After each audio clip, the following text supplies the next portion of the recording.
Hello and welcome to scrapbookingstation.com. In this video I'm working on a multi-page, multi-photograph layout for my Christmas.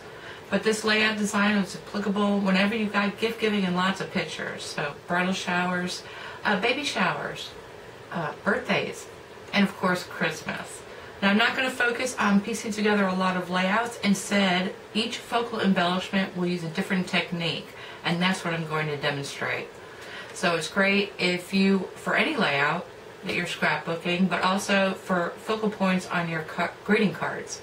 So I'm going to move the camera over my shoulder. We're going to start with the layout design, and then my color palette, and then we're going to start right with demonstrations of techniques. So I think there's something for everybody. Let's start by taking a look at the concept for my multi-page layout. So I'm going to do something that looks like Christmas gifts.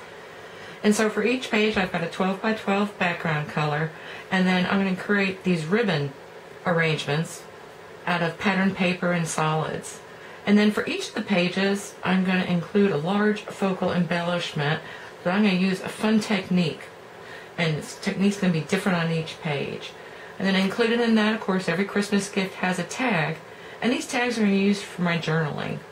Since the photographs pretty much tell the story of Christmas, I really don't need a title, but I do want to add journaling. So let's take a look at the colors. I'm going to use an in-color collection, because that's what I'm doing for January, showing how versatile these can be. So I've got my 12-14 collection, 2012-14 collection, and these are the 4 colors for the 4 pages, and of course the patterned paper stacks for creating the different ribbon treatments. And then for my contrast or complementary colors, I'm going to use the 5th color in the collection, the Summer Starfruit. And I've chosen that so when I do my journaling, you'll be able to read it. And then black, and what is becoming a favorite for my scrapbooking is natural composition specialty paper. It's nice because it's cardstock weight, it's got the sheen, that embossed pattern on it, and it's low profile. So it adds a lot without getting very chunky.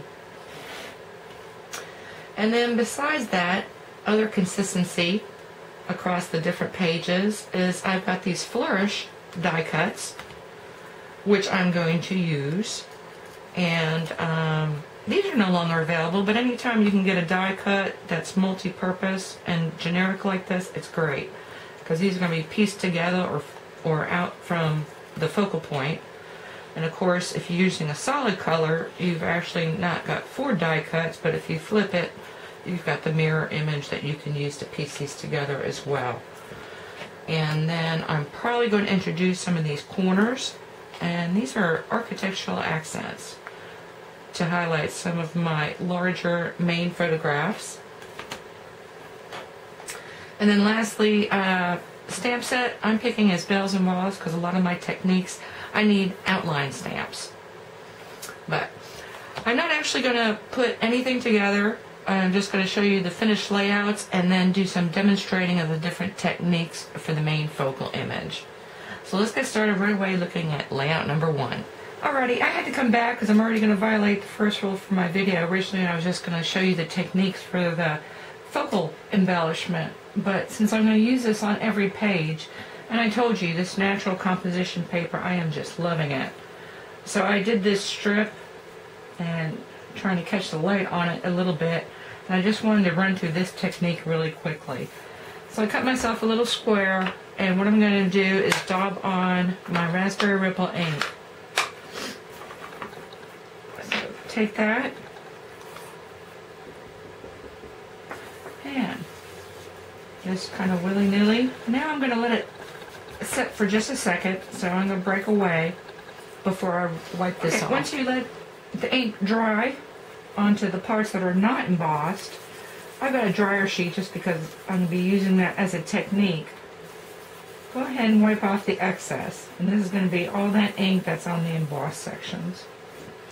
And then I saw that and I really didn't like the saturation of the color, so I came back with a Stampin' Right marker, and this is Raspberry Ripple again. And you don't have to be very precise because you've got this embossed part that's going to resist the ink. And so I went and filled in all the areas around this pattern. Well, I'm not going to do the whole thing, but I am going to come back here and do these centers as well. Okay, before I wipe that off, once again I'm going to go grab myself a cup of coffee, but I'll be back and show you the end result of that.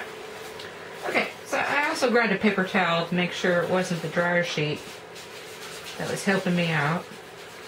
So I did let it saturate quite a bit.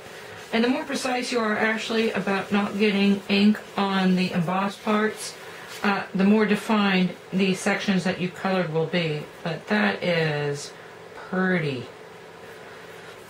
And this one I did again. And you can so control the saturation by how many times you overlay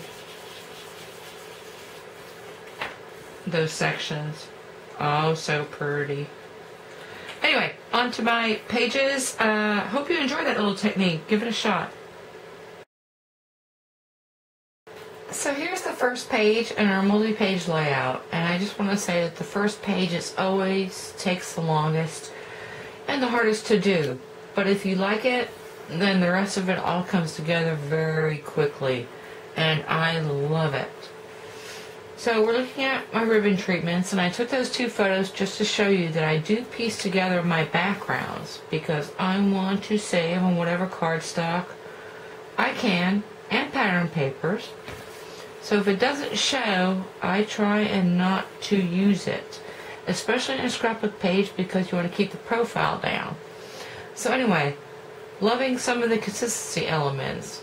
My flourishes are coming off from my center embellishment, and that's really good. I use some solids and patterns, and of course the ribbon treatments. These are scallop punches, different varieties, but I'm really happy about my choice of summer star fruit to add a punch because the layout became very monochromatic. Anyway, these stained glass elements, very quick to do, but you do have to wait, which is not awful for a scrapbook page because while these are drying, and they use crystal effects, and so while these are drying, you can put together the remainder of your page and have these ready to go. Okay, let's create our stained glass. And so you'll need a piece of acetate. And Stampin' Up! Sells these in 2 sheets, 12 by 12. I got these a long time ago, but your office supply store also has printable clear sheets. I wanted to say that. Well. So I am going to, actually I'm going to turn my stamp over because I want to make sure I'm using Stays On ink. And you really want to get that on there good. And you get one shot at this, so you don't want to move it around. And I'm just going to put it up here at the quarter because I'm going to trim around it. And like I said, you don't want to jiggle it too much, but you want to get a strong image like this one. Now, before you do anything else, you want to let it sit for a little bit. And I'm going to let that one rest because I've already stamped another one, and this was the focal point of my image. So I've got this, and I'm going to use 2 of my in-color markers. So I've got my Raspberry Ripple for the poinsettias, and then the Gumball Green.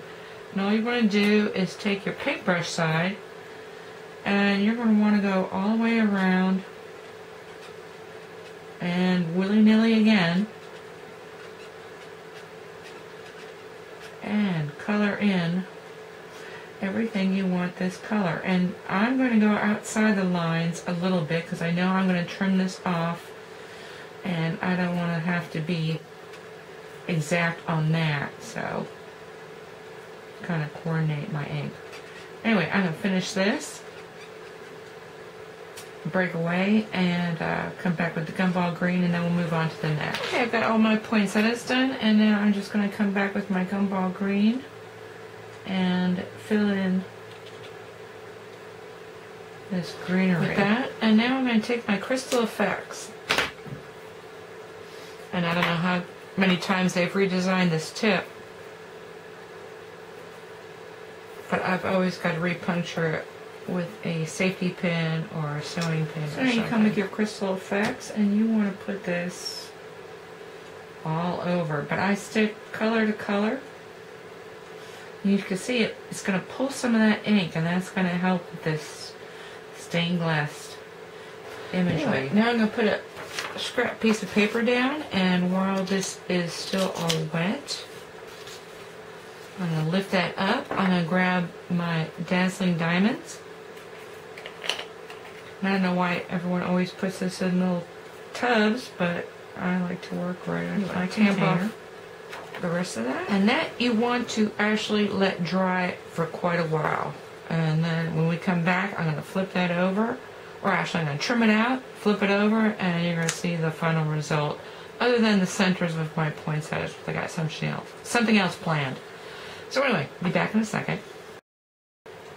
Okay, now once you've let it dry overnight, or for however long, I added some glitter glue in here only because I did not have a good gold. And these are my other elements as well. And so this is the back side. And I tried some other things with heat embossing. You can heat emboss these acrylic sheets. But when you flip them over, how pretty. And then of course the last thing you need to do is I would use crystal effects to actually attach to these to your scrapbook page. And while that's drying, you can start working on page number 2.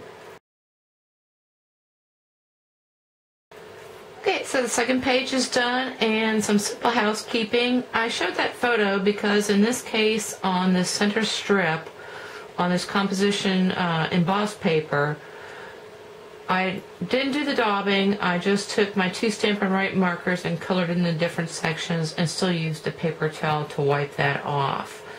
Now the other thing is, I don't know if you noticed in the stamps, but I showed you this one, Bells and Boss, and it's actually looking for this set, Watercolor Winter, which I put in the same box. So anyway, I needed a little more bolder pieces, but they totally coordinate, which is probably why I put them together to begin with. So for this layout, I'm using the pine needles and the pine cone, and this is called a burnished effect.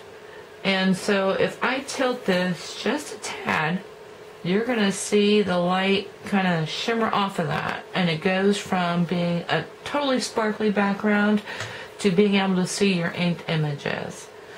So I'm going to break away here and demonstrate that technique. Okay, so let's burnish. And so what you need is, first off, a very bold image. And so this is Stays On, and then I actually use my Stampin' Write markers to add more color, because when you put the dazzling diamonds on this, it does mute it a bit, and so you want to make sure the image is bold. And the key to this is the adhesive sheets, and these are I think they call them the Big Shot double-sided adhesive sheets. And so what you want to do is cut one at least the size or just inside the size of your image. And you want to peel off one side, stick it right onto your cardstock. So you want to get that on there pretty good, and then once again you peel off this layer. And since I'm going to be trimming around this image, I am not concerned going corner to corner. But if you're using the whole panel like on a card front or whatnot, then for sure leave yourself some space. And so you've got something like this when you peel it off. And what you want to do now is take your tool, which in this case is your finger. Grab your dazzling diamonds and sprinkle a pretty good portion. Now close it up, because you never want to open that up again. And so you take your burnishing tool and you start rubbing. And there are 3 signs that you are finished. The first is that there are no sticky spots. If there are sticky spots, then you're not done. And you need to keep rubbing around. So you spread it. The second is that you will, when it's finished, you won't feel, right now it feels gritty. And it won't feel gritty when you're done. And the last sign is that when you chop it off and I suggest kind of you switch sheets as you go from time to time. Don't ever add any more. And you can hear it being scratchy, so I'm going to go several times. Now on a card front, if you're diligent, three times, 3 tamps, and you're done. But on a scrapbook page, I would go 5 or 6 times. And like I said, you won't hear the grit anymore. It'll be nice and smooth. So I'm going to continue doing this until it's done, and then trim it out. So when you're done burnishing, I mean, you can hardly hear any sort of scratch, and when you tamp it, you really don't get any flakes.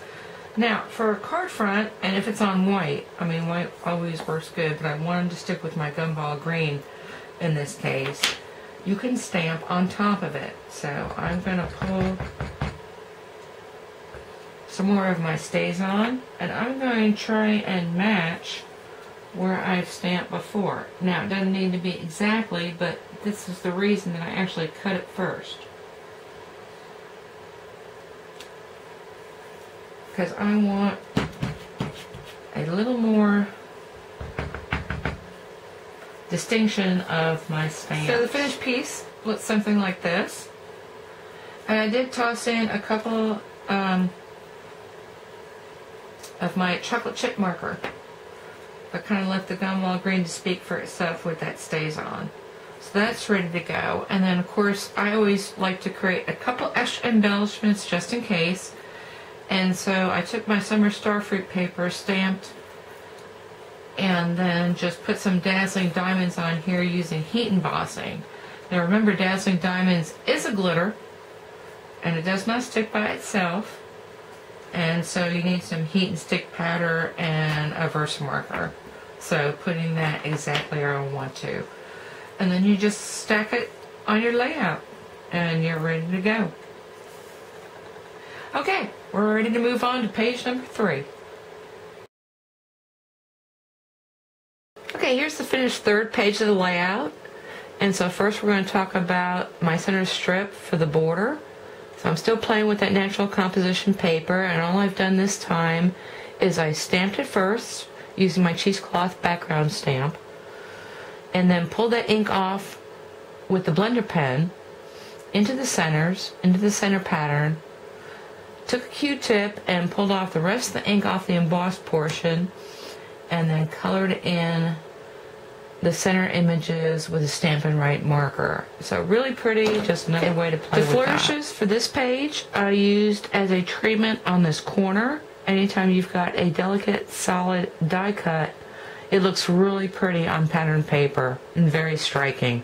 And originally I was going to move this whole border down and put a photo up here, but it was so pretty that I kind of changed things up a little bit. Now I used a different edge punch on this one, and the result was really pretty, but it was really painful.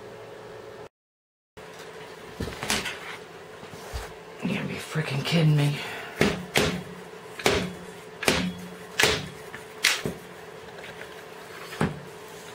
Jeez. Glad that's... And that was just a clip of what I had to go through to cut this out, and if I had to do 2 double-sided ribbons like that, I would have given up. But all I'm going to say here is not all border punches are created equal.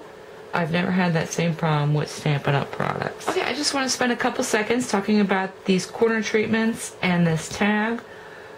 Framelits, if you can get geometric framelits, especially nested, they are double duty. And by that I mean these corners were created from this square framelit, and I just trimmed the portions I needed and used those as my corner treatments. As you've noticed, I haven't used my architectural accents because they're a little bit too bulky. But if you've got squares and rectangles, remember that you've got corners. Then also on this tag, the background, the black portion, actually comes out to be about this size, which is just a little bit larger. I just didn't want to use up that much space on my scrapbook page. So I spliced it and put it back together and made it the size I wanted. Okay, moving on to the embellishment. It's a little bit more artistic. It's got shine, and it's kind of a cross between a watercolor and a stained glass effect. But the great thing is there's not a lot of downtime. You don't have to wait for all this to set. So let's get right to that demonstration of this technique. Okay, so you've printed out your images onto photo glossy paper. And this was the original stamp, so you can see where I enlarged it, flipped it, and just whatever sections I want to do, which is always a great thing about taking a photograph and then printing it out. Now I've got Q-tips, and I'm also going to show you a blender pen. So I've got a damp Q-tip, actually several, one for each color, and I've actually treated it a little bit by pulling off some of this cotton, so I've got a little bit of a finer point.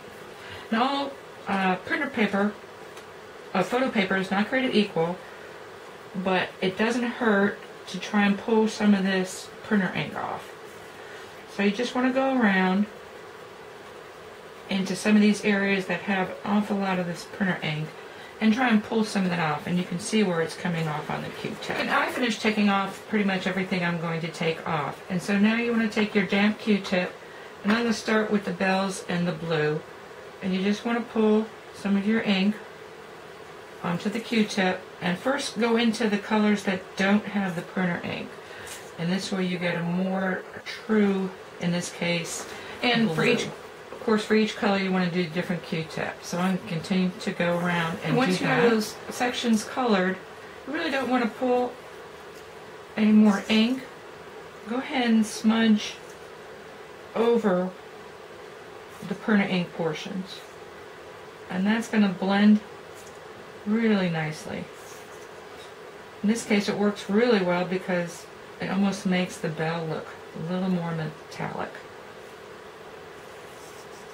And the green you do the same way, so I'm just going to grab another. And once again, now this time I'm going to dab it. And I'm not worried about going outside the lines. I'm more worried about staying away from the ink so I get some true green into my holly leaves. I went ahead and finished the yellow, and now I'm going to grab, make sure my blender pen is clear, and pick up some of my primrose petals. You can see where if you have a blender pen you can be a little bit more precise. Anyway, that is pretty much all there is to it. It dries very quickly. Within a couple minutes I'll have all these trimmed out and just leave you with the photograph. Of course, you always want to make more elements than you think you're going to need, and then just stack them to create your center embellishments.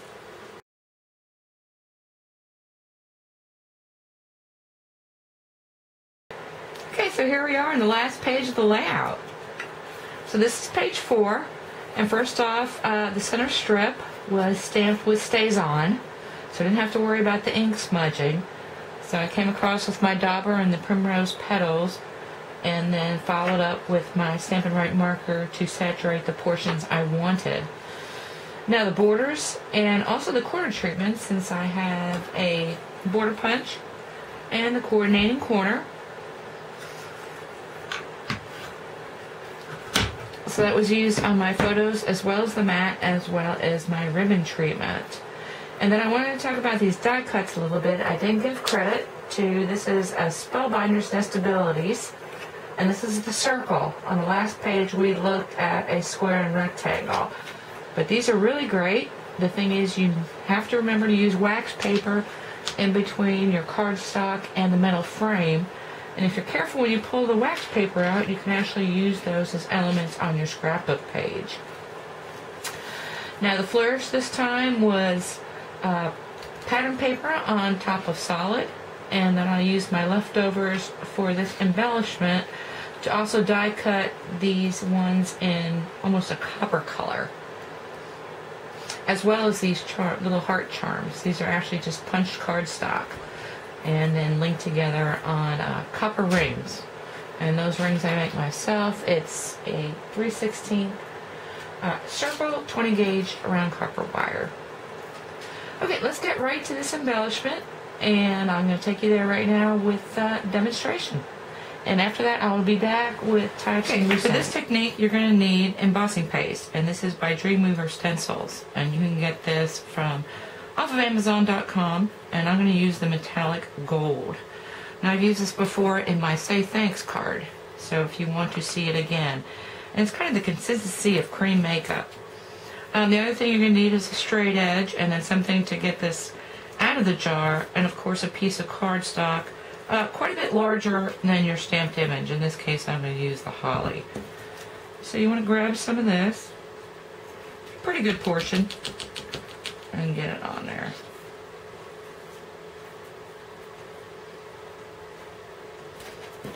And now all you're going to have to do is smear it. And it can be as thick or as thin as you want. The thicker it is, the longer it's going to take to dry. And you can also kind of edge it. And if you don't like it, you just smear back over it. And of course you want to pull any of this back off.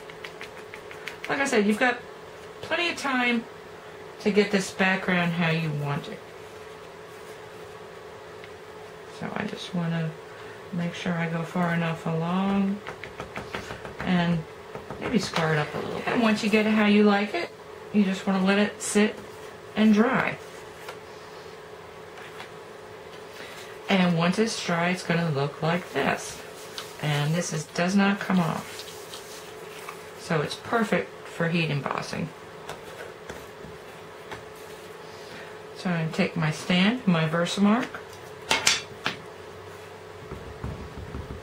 And I got my black powder, embossing powder ready.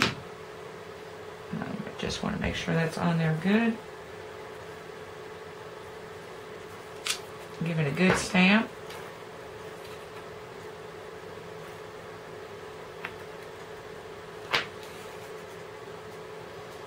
Shuffle it around a bit.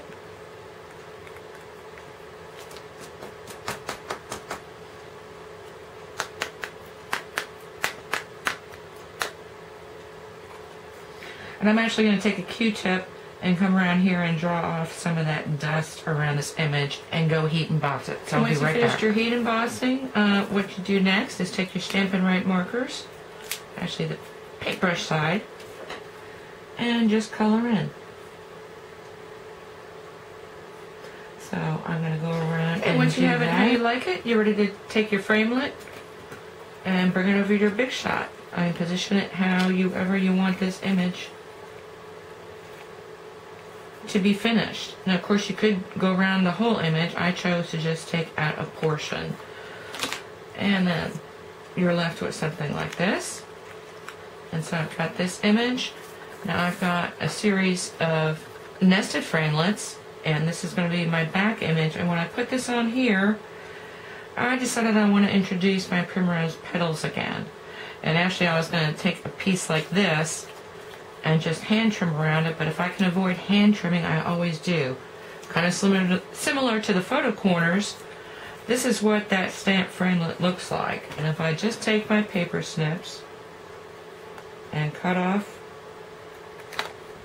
along here to release the centerpiece. So now I finished clipping that out, and I'm just going to use dimensionals to raise up the portions I want to. And that's how that's going to look. And I've probably said it before, but I'll say it again. Anytime you're using a die cut, if you cut it so that you can use these outies as well, it's quite possible, you know, I put these in the little baggie that coordinates with the color, but it's quite possible that I may layer these in a future project. Okay, in closing, I wanted to point out some of these ribbon treatments. I didn't talk about it because there's only so much time in a video, and this one's already running long. Anyway, I wrote an article. Visit my website under tips and tricks. It's actually my second article regarding ribbons. So these are all totally customized. I don't think any one of them came off the spool as is. And so I talk about picking out ribbon because I prefer to have my ribbons work with me rather than have to design around them. And these are some others that I didn't end up using. So anyway, go visit my website and check that out. And then I also wanted to talk about this embossing paste. And I just wanted to show you some other things I played with, because like I alluded to, it comes in different colors. This is white. Everything is totally dry and very inkable. It's blendable. This is actually the silver with the white textured. They have a black that's just like a chalkboard, but way more texture than that. And of course, templates, and this is colored white, so you can blend it to coordinate with your scrapbooking. And then some in metallics. Anyway, keep an eye out because I'm going to be doing a techniques video on this product. And then lastly, of course, I'm always going to finish with a slideshow of the finished pages. Anyway, thank you for hanging out to the very end, and thanks for watching. Happy scrapbooking.